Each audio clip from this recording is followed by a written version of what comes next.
Assalamualaikum dan selamat pagi. Pada hari ini, kami Kumpulan 6 akan membentangkan mengenai kaedah-kaedah peguam syar'i bagi negeri Johor dan negeri Sarawak. Dalam kumpulan 6, ahli kami terdiri daripada saya, Khairul Izzati binti Khalid, Nur Izzati binti Muhammad Sarip dan Nur Akilah binti Muhammad Tahir. Baiklah, kita mulakan dengan pengenalan. Bagi negeri Johor, Enakmen Pentadbiran Agama Islam Negeri Johor 2003 melalui kaedah-kaedah peguam syar'i Negeri Johor 2015, dan terdapat 5 bahagian dalam kaedah-kaedah peguam syar'i ini, di mana bahagian yang pertama permulaan, kedua penubuhan jawatan kuasa peguam syar'i, yang ketiga peguam syar'i, bahagian keempat prosedur tata tertib, dan yang kelima peruntukan am. Terdapat 23 kaedah dalam kaedah-kaedah peguam syar'i Negeri Johor dan 4 jadual, di mana jadual pertama merupakan borang permohonan untuk diterima masuk sebagai peguam syar'i, jadual kedua sijil peguam syar'i, jadual ketiga sijil amalan guaman syar'i, dan jadual keempat permohonan sijil amalan guaman syar'i. Kita beralih kepada negeri Sarawak pula. Menggunakan Audiden Mahkamah Syariah Negeri Sarawak 1991 melalui kaedah-kaedah peguam syar'i Negeri Sarawak 1992. Terdapat 5 bahagian sama seperti Johor, iaitu permulaan, penubuhan jawatan kuasa peguam syar'i, tata tertib peguam syar'i, dan peruntukan am. Di mana Sarawak ini terdapat 26 kaedah dan 4 jadual. Lebih kurang juga dengan Johor, iaitu jadual pertama borang permohonan untuk diterima masuk sebagai peguam syar'i, yang kedua sijil peguam syar'i, yang ketiga sijil amalan tahunan, dan keempat permohonan memperbaharui sijil. Beralih kepada bahagian 1, iaitu permulaan. Kaedah 1, nama dan permulaan kuasa. Kaedah 2, tafsiran. Kita mulakan dengan bahagian 1, kaedah 1, nama dan permulaan kuasa. Bagi kaedah-kaedah peguam syar'i Negeri Johor, dalam kaedah 1 mereka menyatakan bahawa kaedah-kaedah ini bolehlah dinamakan kaedah-kaedah peguam syar'i Negeri Johor 2015, dan kaedah-kaedah ini hendaklah berkuat kuasa pada tarikh ia disiarkan dalam warta. Kemudian menurut kaedah-kaedah peguam syar'i Negeri Sarawak pula, dalam bagi kaedah 1 menyatakan kaedah-kaedah ini bolehlah dinamakan kaedah-kaedah peguam syar'i 1992 dan hendaklah bermula berkuat kuasa pada 1 hari bulan September 1992. Beralih kepada kaedah 2, iaitu tafsiran. Dalam kaedah-kaedah ini, melainkan jika konteksnya menghendaki makna yang lain, bagi negeri Johor dan negeri Sarawak meletakkan mentafsirkan jawatan kuasa, artinya jawatan kuasa peguam syar'i yang ditubuhkan di bawah kaedah 3.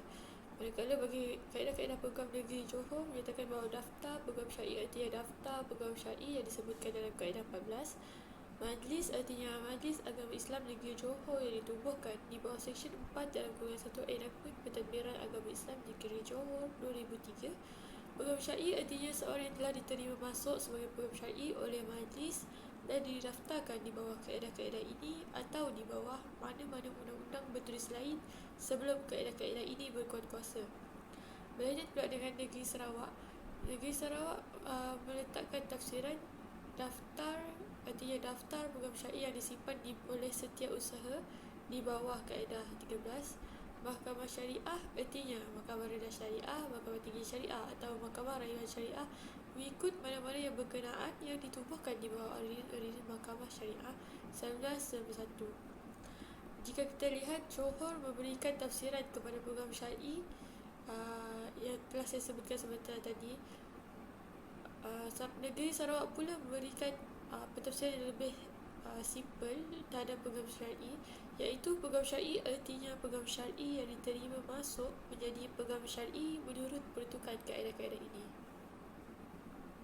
Bahagian kedua, penubuhan jawatan kuasa peguam syar'i.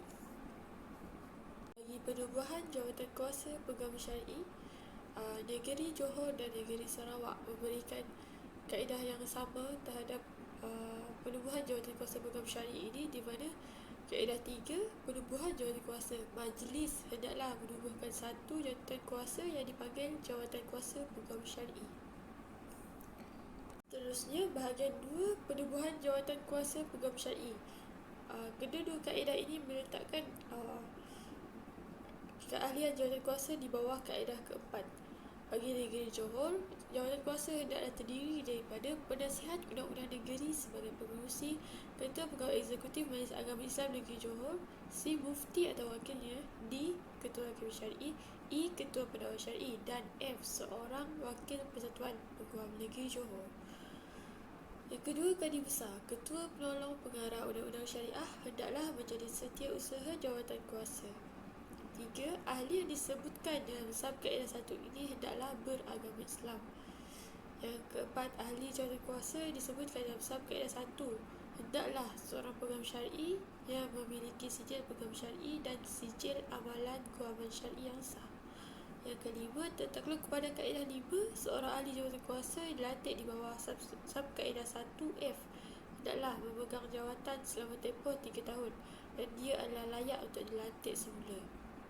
Kita beralih kepada kaedah-kaedah peguam syar'i negeri Sarawak pula, menyatakan bahawa jawatan kuasa hendaklah terdiri daripada A. Hakim Mahkamah Tinggi Syariah sebagai pengerusi, B. Ketua Pendakwa Syar'i, C. Seorang peguam syar'i yang dilantik oleh Ketua Hakim Syar'i, D. Dua orang ahli lain yang mempunyai kemahiran dalam bidang kehakiman Islam atau dalam hukum syarak dan yang dilantik oleh Ketua Hakim Syar'i, dan E. Pendaftar Mahkamah Tinggi Syariah. 2. Pengerusi boleh melantik seorang daripada ahli jawatan kuasa dalam perangan B hingga E Sabkaedah 1 untuk menjadi setiausaha. Yang ketiga, ahli-ahli jawatan kuasa dilantik di bawah Sabkaedah 1 C dan D hendaklah memegang jawatan selama dalam tempoh 3 tahun dan mereka adalah layak untuk dilantik semula. Seterusnya kita beralih kepada kaedah 5, penamatan dan peletakan jawatan. Bagi kaedah peguam syar'i negeri Johor menyatakan bahawa penamatan dan peletakan jawatan, yang pertama, ahli-ahli jawatan kuasa yang dilantik di bawah kaedah 4 dalam kurungan 1 dalam kurungan F boleh pada bila-bila masa ditamatkan khidmatnya oleh majlis tanpa memberi apa-apa sebab mengenainya. Seterusnya yang kedua, seorang ahli jawatan kuasa di bawah kaedah 4 dalam kurungan 1 dalam kurungan F boleh meletakkan jawatannya pada bila-bila masa dengan menghantar surat kepada pengerusi jawatan kuasa. Melainkan dengan negeri Sarawak menyatakan bahawa kaedah 5, penamatan dan peletakan jadual, peletakan jawatan. Yang pertama, ahli-ahli jawatan kuasa yang dilantik di bawah kaedah 4 dalam golongan 1C dan D boleh pada bila-bila masa ditamatkan khidmatnya oleh jawatan kuasa tanpa memberi apa-apa sebab mengenainya. Yang kedua, seorang ahli jawatan kuasa boleh meletakkan jawatannya pada bila-bila masa dengan menghantar surat kepada pengerusi jawatan kuasa. Perbezaan yang ketara kita dapat lihat di sini adalah Negeri Johor meletakkan kuasa kepada majlis, manakala Negeri Sarawak pula meletakkan kuasa kepada jawatan kuasa untuk menamatkan dan peletakan jawatan. Seterusnya kita balik kepada kaedah 6, mesyuarat jawatan kuasa. Menurut kaedah-kaedah peguam syar'i negeri Johor meletakkan, yang pertama, pengerusi jawatan kuasa hendaklah mempengerusikan mesyuarat jawatan kuasa, dan jika pengerusi tidak hadir, ahli yang hadir bolehlah melantik seseorang dari antara mereka untuk mempengerusikan mesyuarat itu. Yang kedua, pengerusi dan 3 orang ahli yang hadir hendaklah membentuk quorum bagi mana-mana mesyuarat. Dan yang ketiga, tertakluk kepada kaedah-kaedah ini dan apa-apa arahan majlis jawatan kuasa boleh menetapkan acaranya sendiri. Berlainan pula dengan negeri Sarawak meletakkan mesyuarat jawatan kuasa ini. Yang pertama, pengerusi hendaklah mempengerusikan mana-mana mesyuarat jawatan kuasa, dan jika pengerusi tidak hadir, ahli yang hadir bolehlah melantik seorang dari antara mereka untuk mempengerusikan mesyuarat itu.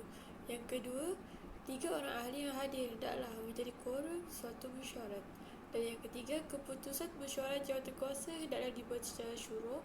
Dan yang keempat, tertakluk kepada kaedah-kaedah ini dan apa-apa arahan Ketua Hakim Syar'i, jawatan kuasa boleh menetapkan acaranya sendiri.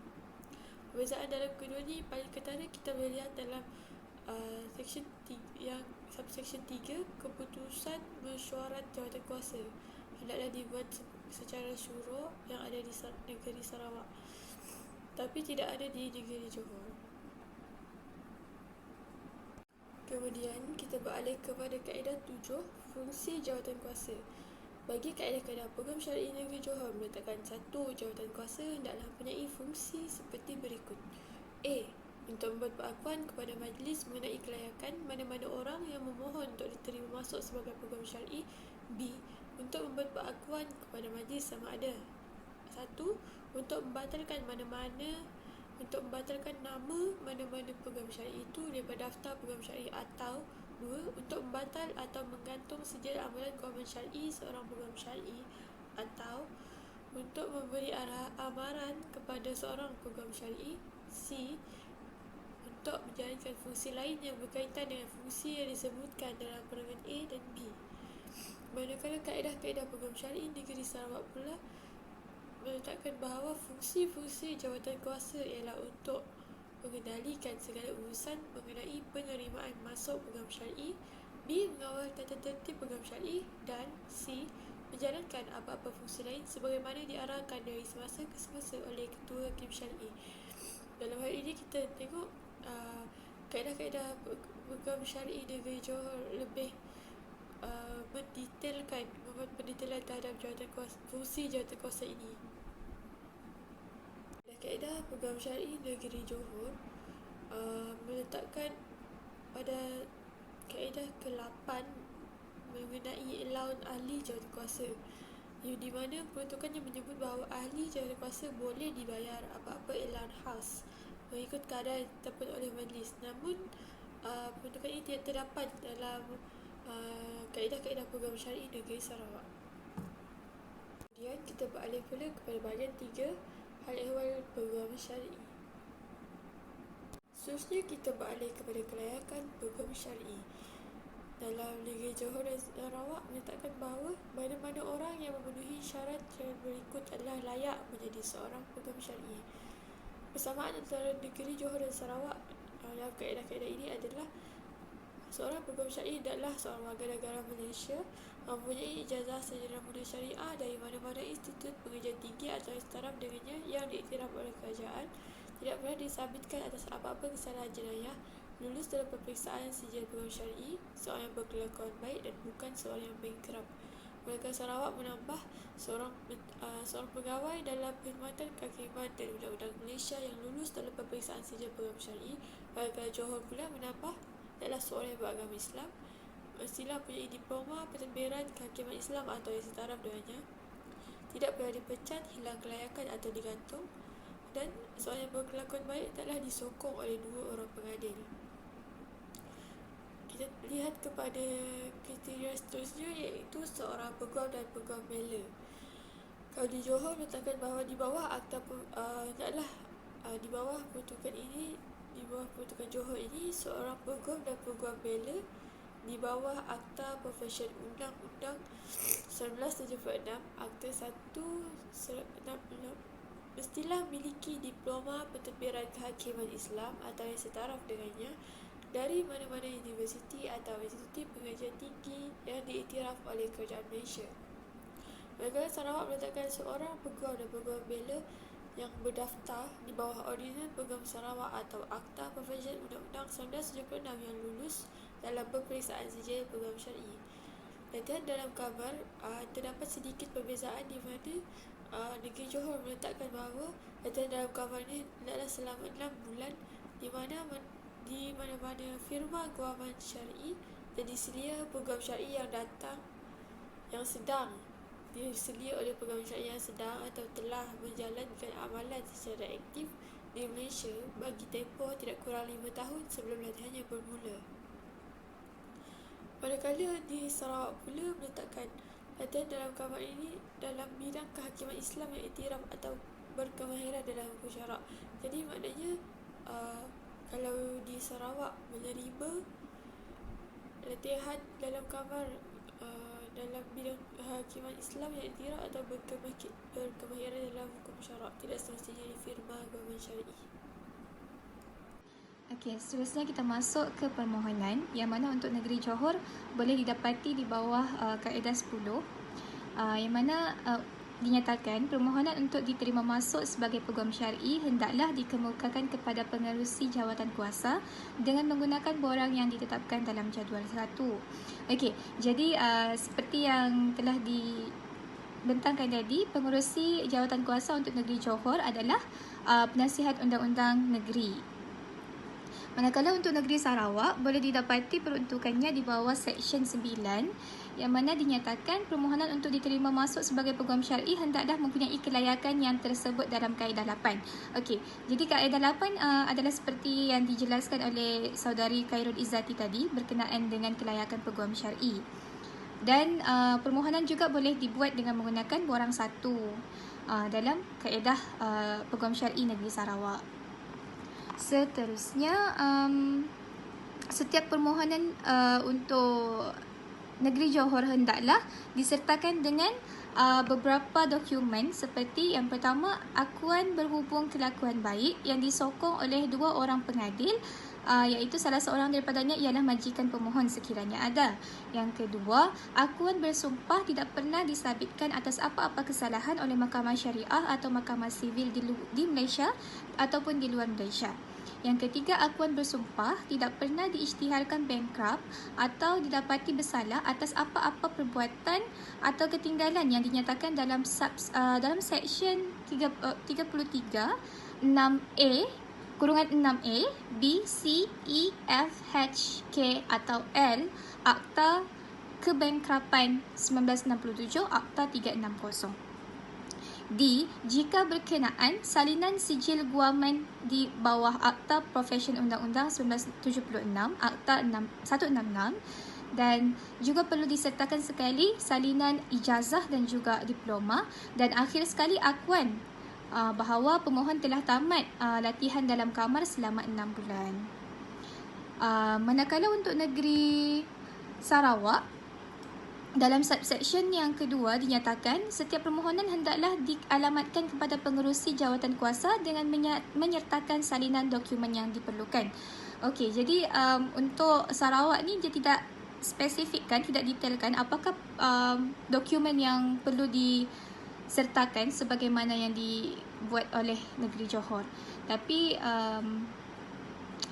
mungkin lebih kurang jugalah dia punya dokumen yang diperlukan itu. Dan satu lagi subsection tambahan bagi negeri Sarawak yang mana setiap usaha jawatan kuasa hendaklah menampalkan satu salinan permohonannya di papan kenyataan setiap mahkamah syariah di Sarawak selama 1 bulan selepas permohonan itu diserahkan kepada pengerusi jawatan kuasa. Seterusnya berkenaan dengan daftar peguam syar'i. Untuk negeri Johor, peruntukannya boleh didapati di bawah Kaedah 14 yang mana setiap usaha jawatan kuasa hendaklah menyelenggarakan suatu rekod mengenai pendaftaran semua peguam syar'i dan rekod itu hendaklah dipanggil daftar peguam syar'i. Sementara untuk negeri Sarawak boleh didapati di bawah Seksyen 13 dan dalam subsection 1 dinyatakan setiap usaha jawatan kuasa hendaklah menyimpan suatu daftar peguam syar'i. Seterusnya, bagi negeri Johor, daftar peguam syar'i hendaklah mengandungi ataupun dicatatkan maklumat seperti yang berikut. Yang pertama, nama peguam syar'i, seterusnya nombor kad pengenalan, kelulusan, nama di mana ia menjalankan amalan ataupun nama firma, seterusnya alamat surat menyurat, tarikh diterima masuk sebagai peguam syar'i, tempoh sah sijil amalan guaman syar'i, tarikh pembatalan pendaftaran sekiranya ada, maklumat mengenai apa-apa tindakan tata tertib sekiranya ada ke atas peguam syar'i tersebut dan juga sebarang butir-butir yang lain sebagaimana yang diarahkan oleh majlis ataupun jawatan kuasa dari semasa ke semasa. Sementara untuk negeri Sarawak, daftar peguam syar'inya perlulah mengandungi nama peguam syar'i, nama yang di bawahnya peguam syar'i itu menjalankan amalan ataupun nama firma tempat peguam syar'i itu beramal. Seterusnya alamat surat menyurat peguam syar'i, tarikh peguam syar'i itu diterima masuk dan juga tarikh tamat sijil amalan tahunan setiap peguam syar'i. Kita masih lagi dalam bahagian ketiga berkenaan peguam syar'i. Okey, yang mana sekarang kita nak lihat apakah sijil-sijil yang diperlukan oleh seorang peguam syar'i di negeri Johor. Okey, jadi dalam kaedah 11 diperuntukkan mengenai sijil peguam syar'i, yang mana tiap orang yang diterima masuk menjadi peguam syar'i hendaklah memiliki sijil peguam syar'i yang akan ditauliahkan kepadanya oleh majlis setelah fee dijelaskan. Dan fee untuk sijil peguam syar'i di negeri Johor adalah sebanyak RM500. Seterusnya, dalam kaedah 12 adalah berkenaan sijil amalan guaman syar'i, yang mana setiap peguam syar'i perlulah memiliki sijil ini daripada setiausaha jawatan kuasa sebelum hadir sebagai peguam syar'i di mahkamah syariah. Dan berkenaan dengan permohonan, borangnya boleh didapati di dalam jadual ketiga, dan fee ataupun yuran bagi sijil amalan ini adalah sebanyak RM100. Dan tempoh sah bagi sijil amalan guaman syar'i ini adalah selama 12 bulan. Maksudnya dia kena renew setiap tahun. Okey, berkenaan dengan renew ataupun memperbaharui sijil amalan guaman syar'i juga dijelaskan dalam kaedah yang berikutnya, iaitu kaedah 13, yang mana permohonan tersebut hendaklah dibuat kepada setiausaha jawatan kuasa tidak lewat daripada 3 bulan sebelum tamat tempoh sijil itu. Maksudnya 3 bulan sebelum tamat sijil amalan tu dah boleh buat permohonan. Dan borangnya boleh didapati dalam jadual keempat, dan fee bagi memperbaharui sijil ini adalah sebanyak RM100. Okey, seterusnya kita kembali kepada bahagian ketiga di dalam kaedah-kaedah peguam syar'i negeri Sarawak, di mana dalam seksyen 10 dijelaskan mengenai bantahan, yang mana diperuntukkan apa-apa bantahan terhadap sesuatu permohonan atau penerimaan masuk seseorang sebagai peguam syar'i hendaklah dikemukakan secara bertulis terus kepada pengerusi jawatan kuasa. Okey, pengerusi jawatan kuasa di negeri Sarawak adalah Hakim Mahkamah Tinggi Syariah, dan perlulah disertakan juga alasan bantahan terhadap permohonan ataupun penerimaan masuk tersebut. Seterusnya dalam seksyen 11 adalah berkenaan dengan keputusan. Jadi jawatan kuasa hendaklah menyampaikan keputusannya mengenai sesuatu permohonan itu dalam masa 7 hari selepas keputusan itu dibuat kepada pemohon dan juga semua mahkamah syariah di Sarawak. Dan dalam seksyen 14 dijelaskan tentang rayuan terhadap keputusan jawatan kuasa, yang mana pemohon yang tidak berpuas hati dengan sesuatu keputusan yang dikeluarkan oleh jawatan kuasa berhubungan dengan penerimaan masuk sebagai peguam syar'i bolehlah merayu kepada Mahkamah Rayuan Syariah, dan keputusan Mahkamah Rayuan Syariah itu adalah muktamad. Okey, seterusnya seksyen 12 adalah berkenaan dengan pengeluaran sijil peguam syar'i dan sijil amalan tahunan, yang mana bagi sijil peguam syar'i di negeri Sarawak boleh didapati permohonannya di dalam borang kedua, dan untuk sijil amalan tahunan ada di dalam borang ketiga.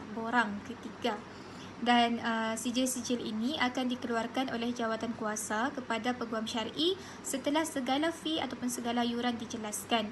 Dan sijil-sijil ini juga perlulah ditandatangani oleh Ketua Hakim Syar'i Negeri Sarawak. Seterusnya di dalam kaedah Peguam Syar'i Negeri Sarawak juga diperuntukkan berkenaan dengan hak-hak peguam syar'i di dalam seksyen 15, yang mana diperuntukkan tertakluk kepada kaedah ini dan mana-mana undang-undang bertulis yang lain, setiap peguam syar'i adalah berhak untuk hadir dan bertindak bagi pihak klien mereka dalam semua mahkamah syariah di Sarawak. Kira ini sebagai satu justifikasi kepada peguam-peguam syar'i di Sarawak bahawa mereka ada hak mereka yang tersendiri dalam perundangan syariah di negeri tersebut.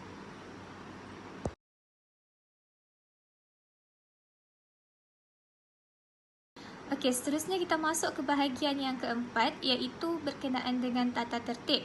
Okey, jadi untuk berkenaan dengan peruntukan tindakan tata tertib bagi negeri Johor boleh didapati di dalam kaedah ke-15, sementara untuk negeri Sarawak adalah di dalam seksyen ke-16, tetapi dinamakan peruntukan tersebut sebagai semua peguam syar'i di bawah kawalan jawatan kuasa. Tapi kedua-dua kaedah dan seksyen ini ada persamaan dari segi sebab bagi memulakan tindakan tata tertib itu, dan ada juga sedikit perbezaan antara kedua-dua kaedah ini. Okey, jadi kita lihat dulu apakah sebab-sebab yang sama antara kedua-dua kaedah ini bagi memulakan sesuatu tindakan tata tertib ke atas peguam syar'i. Okey, yang pertama, apabila seseorang peguam syar'i itu pernah disabitkan atas kesalahan jenayah.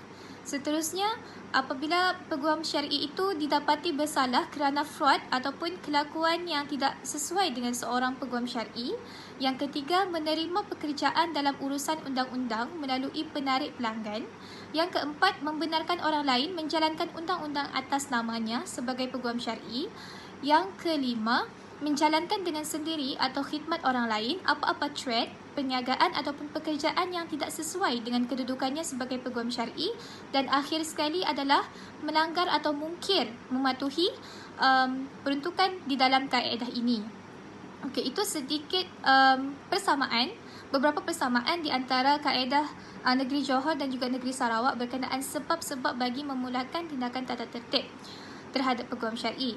Okey, seterusnya kita lihat perbezaan antara kedua-dua kaedah ini, yang mana bagi Negeri Johor ditambah sebab-sebab itu seperti bankrupt ataupun menghina majlis Islam,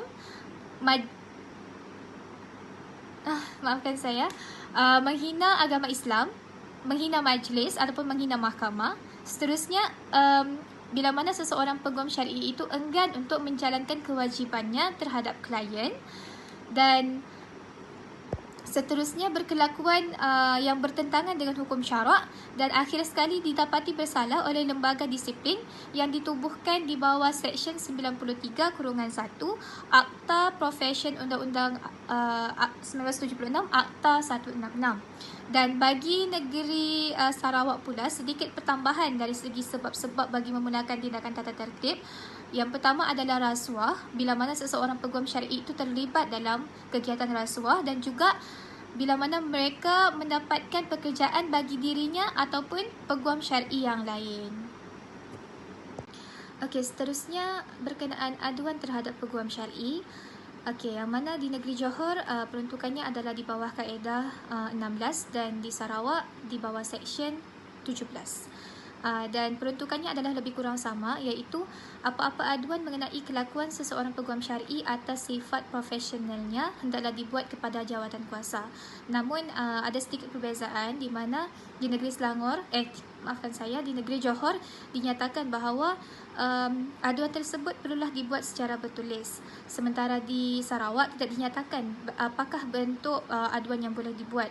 Dan di Negeri Sarawak juga ada lagi satu subsection, iaitu Mahkamah Syariah atau pendakwa syar'i boleh pada bila-bila masa merujukkan kepada jawatan kuasa apa-apa maklumat yang menyentuh kelakuan seseorang peguam syar'i atau sifat profesionalnya.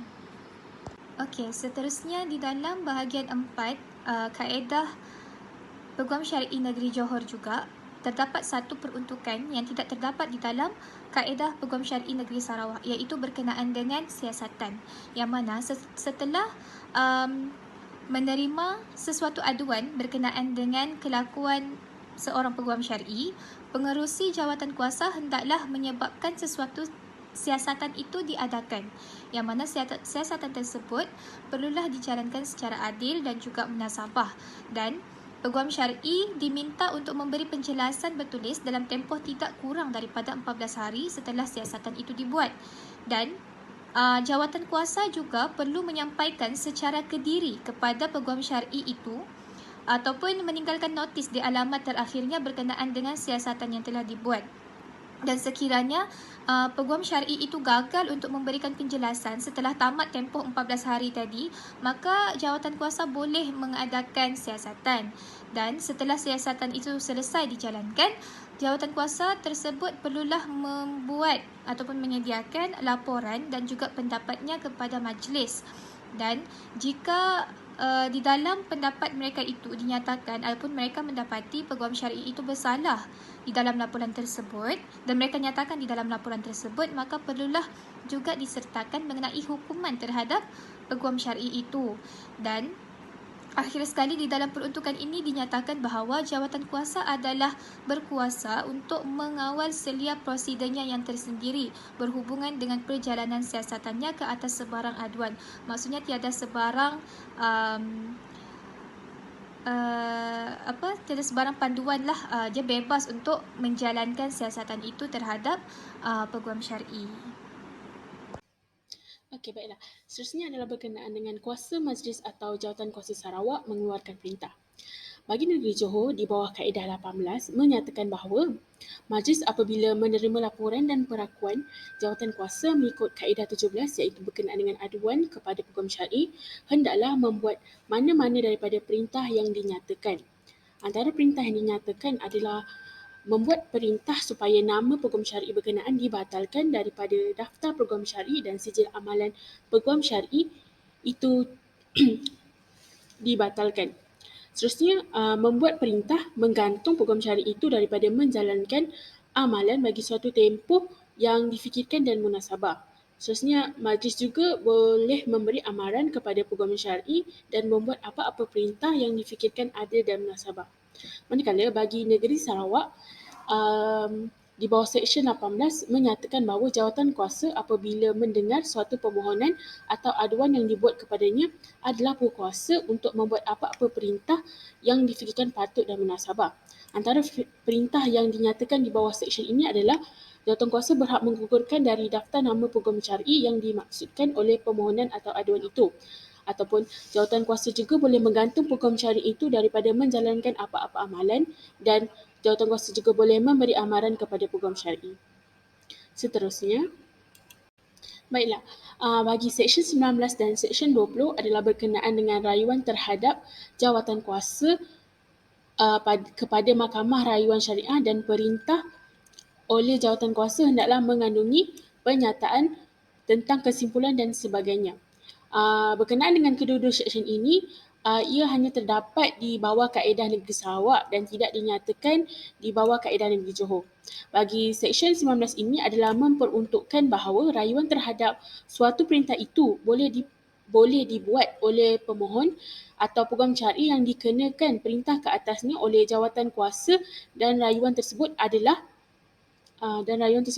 perlu dibuat kepada Mahkamah Syariah dan keputusan yang diputuskan oleh Mahkamah Rayuan Syariah adalah muktamad. Manakala bagi Seksyen 20 pula adalah memperuntukkan berkenaan dengan perintah yang dibuat oleh jawatan kuasa yang mana hendaklah mengandungi pernyataan tentang kesimpulan berhubung dengan perintah yang dibuat di mana di dalam tiap-tiap perintah itu mestilah mengemukakan pernyataan kesimpulan berkenaan dengan fakta kes terhadap permohonan atau aduan yang telah dibuat kepada jawatan kuasa dan perintah tersebut perlulah ditandatangani oleh pengerusi jawatan kuasa atau ahli jawatan kuasa yang telah diberi kuasa olehnya. Okey, bagi kaedah 19 Negeri Johor dan Seksyen 18 Negeri Sarawak adalah berkenaan dengan permohonan untuk mengeluarkan atau menggugurkan nama dari daftar peguam syar'i. Okey, di bawah kaedah 19 Johor menyatakan bahawa seorang peguam syar'i itu boleh memohon supaya mengeluarkan namanya daripada daftar peguam syar'i kepada majlis. Selain itu, tiap-tiap permohonan itu hendaklah dilakukan secara bertulis dan disokong oleh affidavit sebelum dikemukakan kepada pengerusi jawatan kuasa. Sebaik sahaja permohonan tersebut diterima, jawatan kuasa perlulah mengemukakan perakuan kepada majlis. Manakala Seksyen 21 Negeri Sarawak pula memperuntukkan bahawa peguam syar'i boleh memohon untuk menggugurkan namanya daripada daftar seperti yang tertakluk di bawah kaedah-kaedah peguam syar'i Negeri Sarawak. Tiap-tiap permohonan tersebut hendaklah disokong dengan affidavit dan disampaikan kepada jawatan kuasa tidak kurang daripada 2 bulan sebelum permohonan itu didengar. Selain itu, jawatan kuasa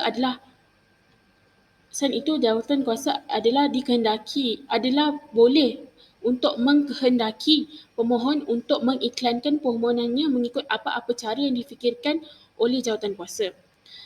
Baiklah, jika kita lihat di antara kaedah 19 Negeri Johor dan Seksyen 21 Negeri Sarawak ini, terdapat perbezaan dari segi tempoh masa penyampaian permohonan yang mana Negeri Sarawak menyatakan bahawa permohonan perlulah disampaikan tidak kurang daripada 2 bulan sebelum permohonan itu didengar.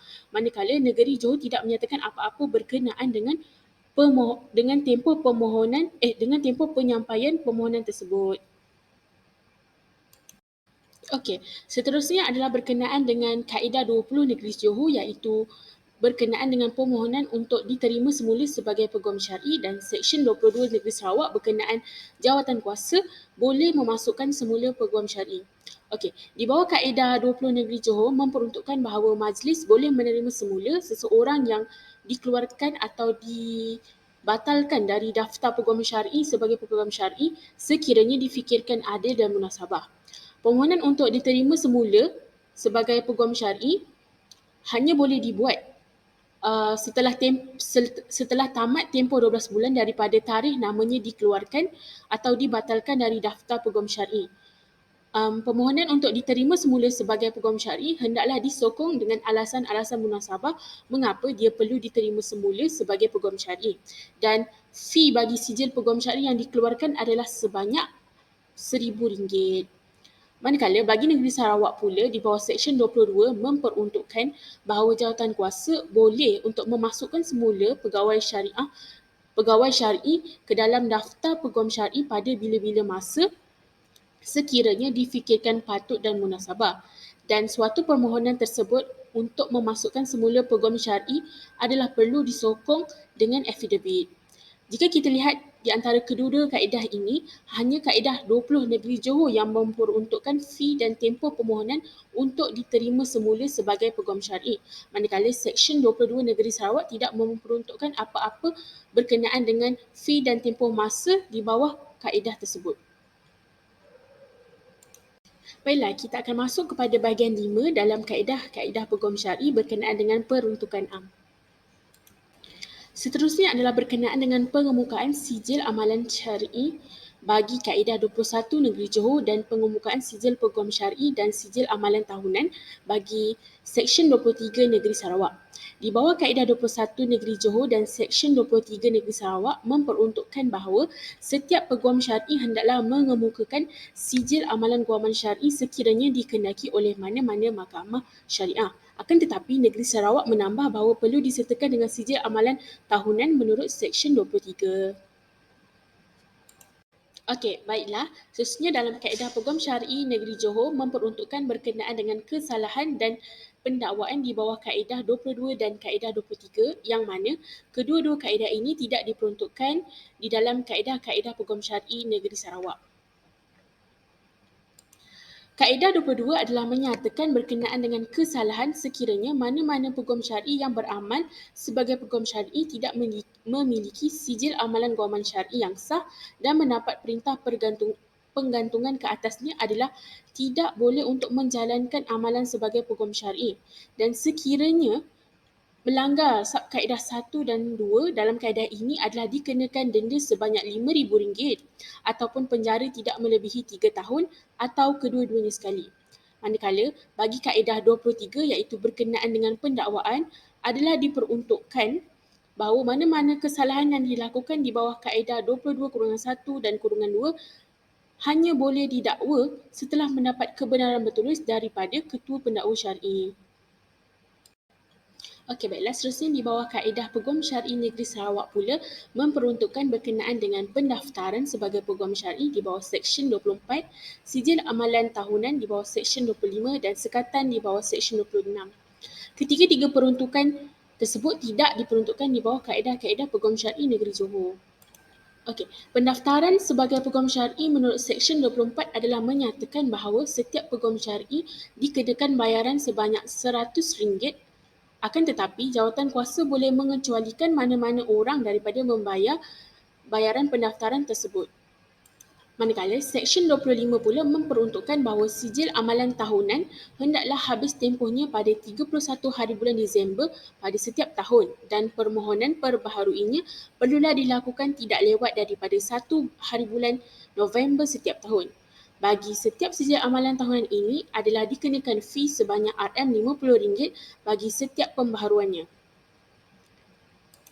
Dan yang terakhir adalah di bawah Seksyen 26 memperuntukkan berkenaan dengan sekatan yang mana sekiranya nama seorang peguam syar'i itu tiada dalam daftar peguam syar'i dan tidak memiliki sijil amalan tahunan yang sah seperti yang diperuntukkan di bawah kaedah 12 adalah tidak boleh menjalankan amalan sebagai peguam syar'i di negeri Sarawak. Seterusnya kita beralih kepada analisis perbandingan mengenai kaedah-kaedah peguam syar'i negeri Johor dan kaedah-kaedah peguam syar'i negeri Sarawak. Baiklah, seterusnya kita mengulas mengenai isu pertama berkenaan kelayakan peguam syar'i. Kelayakan dan syarat peguam syar'i negeri Johor dan Sarawak. Telah saya buat perbezaan ataupun tabel ringkas di sini mengenai perbezaan antara kelayakan peguam syar'i di negeri Johor dan Sarawak. Yang pertama, bagi ijazah sarjana muda syariah atau undang-undang, sama di Johor dan negeri Sarawak meletakkan kelayakan peguam syar'i. Kemudian pegawai undang-undang kerajaan negeri atau persekutuan, seterusnya penghafal undang-undang di bawah Akta 1976. Warga negara Malaysia tidak disabit kesalahan jenayah di mahkamah dan tidak bankrupt, lulus peperiksaan peguam syar'i. Perbezaan antara dua negeri ini, perbezaan yang paling ketara kita boleh lihat adalah Johor dia tidak memberikan kelayakan terhadap pelatihan profesional yang diiktiraf majlis dalam kehakiman Islam atau hukum syarak, sedangkan Sarawak memberi kelayakan.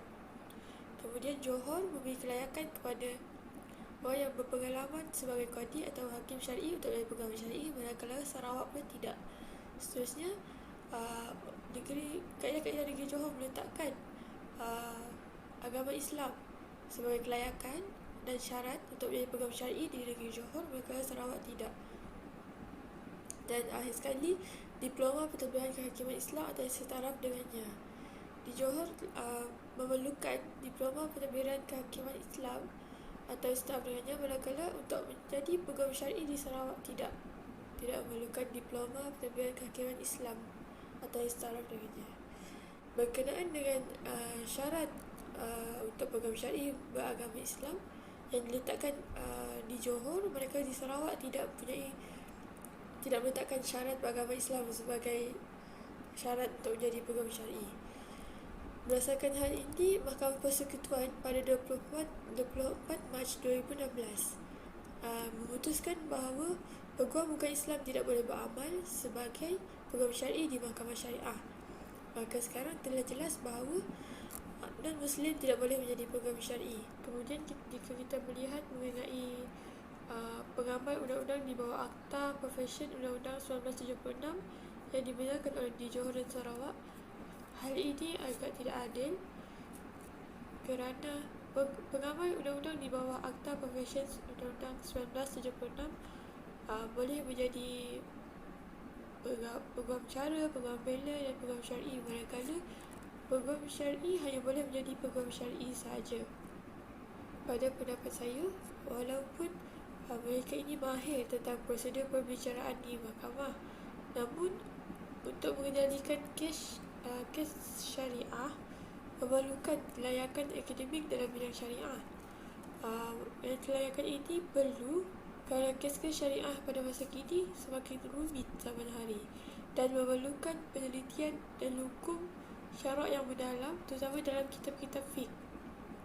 Makanya cadangan penyelesaian yang dibuat adalah majlis atau jawatankuasa setiap negeri perlu menyelaraskan kelayakan peguam syar'i supaya dilihat lebih praktikal dan profesional, sekaligus menyelaraskan pentadbiran dan pengurusan peguam syar'i. Okey, isu kedua adalah berkenaan dengan kadar yuran yang tidak seragam di antara negeri Sarawak dan juga Johor, yang mana boleh lihat sendiri di dalam jadual yang kami sertakan berkenaan dengan yuran, perbezaan pembayaran yuran di antara kedua-dua negeri tersebut. Okey, jadi setiap peguam syar'i itu perlu membayar beberapa jenis yuran seperti yuran pemprosesan, yuran sijil dan juga yuran tahunan, yang mana bagi pembayaran pemprosesan dan juga sijil boleh jelaskan dengan sekali bayaran, tapi untuk sijil tahunan perlu diperbaharui setiap tahun. Okey, jadi perkara ini boleh menimbulkan kesukaran kepada peguam syar'i kerana terpaksa membayar yuran bagi setiap negeri yang ia mempunyai sijil peguam syar'i, dan kesannya ia boleh membebankan peguam syar'i dari segi jumlah yuran tersebut dan juga dari sudut kelewatan ataupun kegagalan menjelaskan yuran tersebut. Okey, contohnya bayangkan seorang peguam syar'i ini dia ingin beramal di dua negeri tersebutlah, Sarawak dan juga Johor. Jadi dia perlu dari segi iuran sahaja dia perlu menyediakan sebanyak RM830. Itu tidak termasuk lagi dengan bayaran yang perlu dia jelaskan setiap tahun untuk memperbaharui sijil amalannya. Jadi sekiranya peguam syar'i tersebut gagal untuk berbuat demikian dalam tempoh yang ditetapkan oleh jawatan kuasa, tindakan disiplin boleh dikenakan sama ada dengan membayar denda ataupun nama peguam syar'i tersebut boleh digugurkan daripada daftar peguam syar'i. Dan keadaan ini boleh berlaku kerana setiap negeri mempunyai tempoh setahun yang berlainan antara satu sama lain. Okey, jadi kita faham realiti profesion peguam syar'i ini sentiasa sibuk dengan pelbagai kes dan mereka mungkin berhadapan dengan masalah gagal untuk memperbaharui sijil mereka itu dalam tempoh yang ditetapkan. Jadi bila mereka gagal untuk berbuat demikian, mereka boleh didenda ataupun yang macam saya cakap tadi, nama mereka boleh digugurkan daripada daftar peguam syar'i. Dan satu lagi persoalan yang boleh ditimbulkan adalah bagaimana pula dengan kes di mahkamah syar'i, di mahkamah syariah jika sijil peguam syar'i tersebut telah tamat tempoh. Perkara ni tidak mustahil untuk berlaku sebab kita tahu hakikat perjalanan sesuatu kes itu memang mengambil masa yang lama dan dalam tempoh masa perjalanan kes tu boleh jadi sijil peguam syar'i tamat tempoh dan sebagainya. Jadi impaknya bukan setakat kepada peguam syar'i sahaja tapi anak guam juga boleh terkena impak yang berbangkit daripada isu ini jika terpilih ataupun memilih peguam syar'i yang gagal menjelaskan iuran tersebut dalam tempoh yang ditetapkan ataupun sijil mereka tidak diperbaharui. Justru itulah suatu penyeragaman khas perlu dilakukan bagi menentukan sama ada dari segi tempoh setahun maupun kadar iuran tahunan tersebut. Dan perkara ini penting bukan sahaja untuk menjaga menjaga kebajikan peguam syar'i itu sendiri, tetapi juga untuk meningkatkan imej dan kredibiliti perundangan Islam secara amnya. Okey, baiklah, isu yang ketiga kami bawakan adalah berkenaan dengan penubuhan jawatan kuasa peguam syar'i. Okey, di sini kami membawakan empat isi berkenaan dengan penubuhan jawatan kuasa peguam syar'i, iaitu yang pertama berkenaan dengan keahlian, yang kedua berkenaan dengan pengerusi, yang ketiga berkenaan dengan siapa yang dilantik sebagai setiausaha jawatan kuasa dan yang keempat adalah berkenaan tentang tempoh memegang jawatan kuasa. Okey, bagi negeri Johor, keahlian bagi jawatan kuasa peguam syar'i adalah seramai 6 orang yang mana ia terdiri daripada penasihat undang-undang negeri, ketua pegawai eksekutif Majlis Agama Islam Negeri Johor, ketiga mufti dan wakil mufti atau wakilnya, yang keempat ketua hakim syar'i, yang kelima ketua pendakwa syar'i dan yang keenam adalah seorang wakil daripada Persatuan Peguam Negeri Johor. Bagi negeri Sarawak pula, keahlian adalah seramai 5 orang yang mana ia terdiri daripada Hakim Mahkamah Tinggi Syariah, Ketua Pendakwa Syar'i, seorang Peguam Syar'i yang dilantik oleh Ketua Hakim Syar'i, 2 orang ahli lain yang mempunyai kemahiran dalam bidang kehakiman Islam dan hukum syarak dan yang dilantik oleh Hakim Syar'i itu sendiri, dan yang kelima adalah pendaftar Mahkamah Tinggi. Jadi di sini perbezaan di antara keahlian antara negeri Sarawak dan negeri Johor adalah negeri Johor meletakkan mufti atau wakilnya antara salah satu keahlian ahli dalam jawatan kuasa peguam syar'i, manakala Sarawak tidak meletakkan mufti atau wakilnya sebagai ahli dalam jawatan kuasa peguam syar'i. Okey, baiklah. Isi yang seterusnya adalah berkenaan dengan pengerusi. Negeri Johor dipengerusikan, jawatan kuasa peguam syar'i ini dipengerusikan oleh penasihat undang-undang negeri, manakala bagi negeri Sarawak dipengerusikan oleh Hakim Mahkamah Tinggi Syariah di Sarawak. Okey, baiklah. Isi yang seterusnya adalah berkenaan dengan siapa yang dilantik sebagai setiausaha jawatan kuasa. Okey, bagi negeri Johor ini, Kadi Besar iaitu Ketua Penolong Pengarah Undang-Undang Syariah lah yang dilantik sebagai setiausaha jawatan kuasa. Manakala bagi negeri Sarawak ini, terdapat empat orang yang boleh dilantik sebagai setiausaha jawatan kuasa, yang mana pelantikan tersebut adalah dipengerusikan oleh Hakim Mahkamah Tinggi Sarawak sendiri, Hakim Mahkamah Tinggi Syariah Sarawak itu sendiri. Yang mana yang pertama adalah Ketua Pendakwa Syar'i, yang kedua seorang peguam syar'i yang dilantik oleh Ketua Hakim Syar'i, yang ketiga adalah 2 orang ahli lain yang mempunyai kemahiran dalam bidang kehakiman Islam ataupun dalam hukum syarak, dan yang kelima adalah pendaftar Mahkamah Tinggi Syariah. Jadinya di sini di negeri Sarawak ini pelantikan bagi setiausaha jawatan kuasa itu mempunyai 4 pilihan yang mana pengurusi sendiri boleh memilih di antara keempat-empat pilihan tersebut sebagai setiausaha jawatan kuasa sendiri, jawatan kuasa peguam syar'i. Okey, baiklah. Isi yang terakhir adalah berkenaan dengan tempoh memegang jawatan kuasa. Bagi negeri Johor dan Sarawak ini, tempoh memegang jawatan kuasa ini adalah selama 3 tahun dan mereka boleh dilantik semula selepas tamatnya tempoh memegang jawatan tersebut. Okay. Baiklah. Seterusnya kita akan beralih kepada kesimpulan. Baiklah, sebagai kesimpulan daripada pembincangan kami adalah kami melihat bahawa adanya ketidakseragaman undang-undang yang mengawal selia peguam syar'i yang mengakibatkan perbezaan dan tiada keseragaman dalam aspek kelayakan, penerimaan masuk serta tata tertib peguam syar'i di seluruh negara, termasuklah negeri Johor dan negeri Sarawak. Perbezaan ini mengundang beberapa kelemahan dan masalah, antaranya adalah perbezaan tata cara penerimaan masuk di setiap negeri, proses permohonan dan penerimaan masuk, prosedur tata tertib dan sebagainya. Sebagai contoh, jika dilihat daripada pembentangan tadi, adanya perbezaan dari sudut penerimaan dan permohonan masuk semula sebagai peguam syar'i, yang mana negeri Johor ada meletakkan fee dan tempoh masa bagi membuat permohonan penerimaan masuk, manakala negeri Sarawak tidak menyatakan apa-apa yang berkaitan dengannya. Maka, kami mencadangkan bahawa suatu induk perlulah digubal bagi menyelaras pentadbiran dan pengurusan peguam syar'i. Maka semua pihak, khususnya kerajaan pusat ataupun kerajaan negeri, haruslah memainkan peranan masing-masing dalam merealisasikan matlamat ini. Sekian, terima kasih dan diharapkan pembentangan ini memberikan manfaat kepada semua.